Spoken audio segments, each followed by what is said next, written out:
Hello everyone, welcome to this video. In this video, we'll be solving this question which states that suppose n is any positive integer. This is given to us, and we are also given that h is a subgroup of Zn.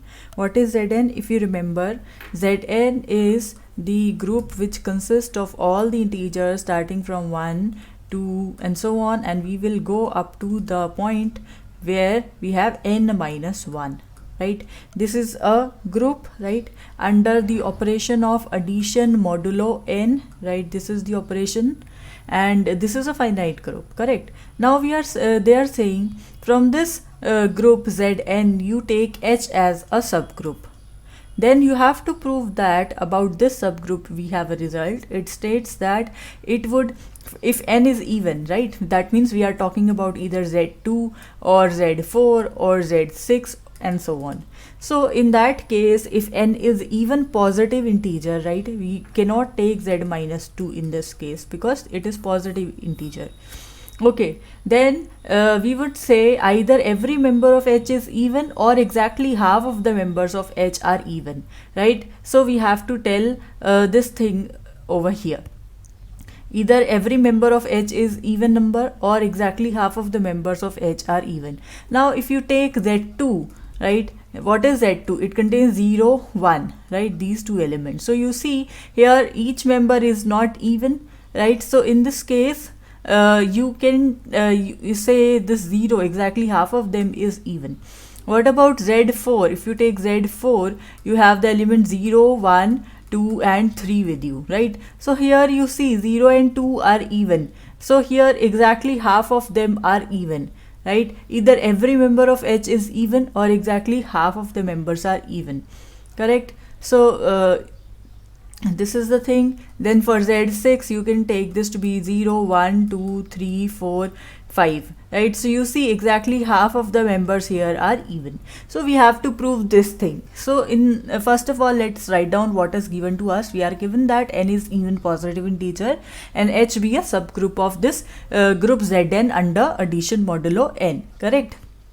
Okay, now to prove that either every member of h is even or exactly half of their members are even, as I have told you above. So in the first case, if we suppose that h contains all the members which are even, so there we do not have to prove anything in this case, right? So let's take the opposite. Let's take and assume that every member of h that is not even. That means we would have some of the element as odd as well, correct? So we have to show exactly half of them are even and half of them are odd. So if not every member is not even, so that means at least there would be one such element which is odd. Let's call that element as h dash. So let's take h dash from h such that we are taking this to be an odd number, right? Now you know Zn positive, this is a cyclic group which is generated by 1, because you can add 1 to itself so many times to obtain all the members of this group, right? And moreover, you know the subgroup of a cyclic group is also cyclic, so that means this subgroup h is also cyclic, so that means it would be constructed from some element taken from it. So let's say that element is small h, which is taken from capital H. So this small h generates whole of this subgroup h, correct? Now if this h is even, then every member of capital H of this subgroup is also even. Why? Because an even number would generate only even numbers, correct? That is what we are saying. So we are done with this case. If h is even, in that case all the members are even. If all the members are even, so that means h dash which belongs to h is also even. However we have assumed that h dash is an odd number, right? This is odd from here. So this produces a contradiction to the fact that h dash is odd, hence this thing cannot be there. H cannot be even, so h definitely has to be a positive odd integer only, right? So moreover, we know that order of a subgroup must divide the order of the group Zn, and you know what is the order of Zn? The order of Zn is given to be n, which is given to be positive even number. This is given to us.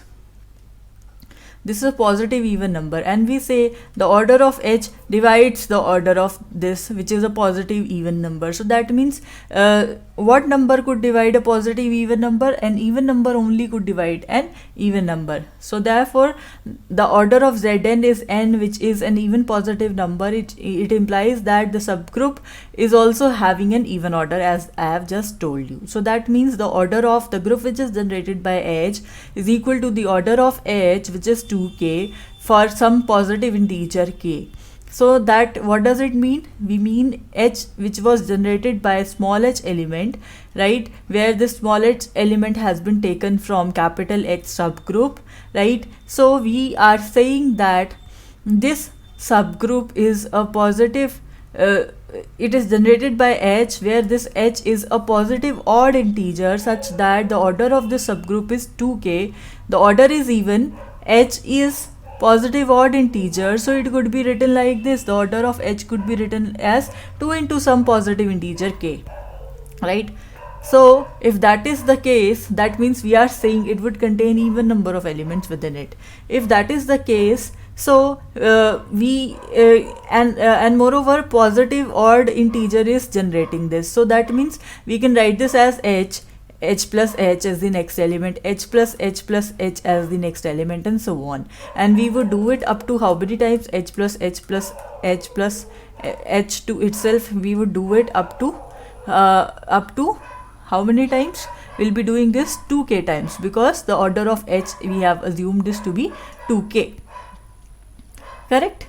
So out of these we can so you can write all the members in this way, and out of these you can extract all the odd quantities into one set and all the even quantities into another set. And each of the set, because the total elements was 2k, each of the set would contain exactly the same number of elements, k and k elements within it. So if you call this set as h1 and this set as h2, so you can write your given subgroup h as the union of h1 and h2, correct?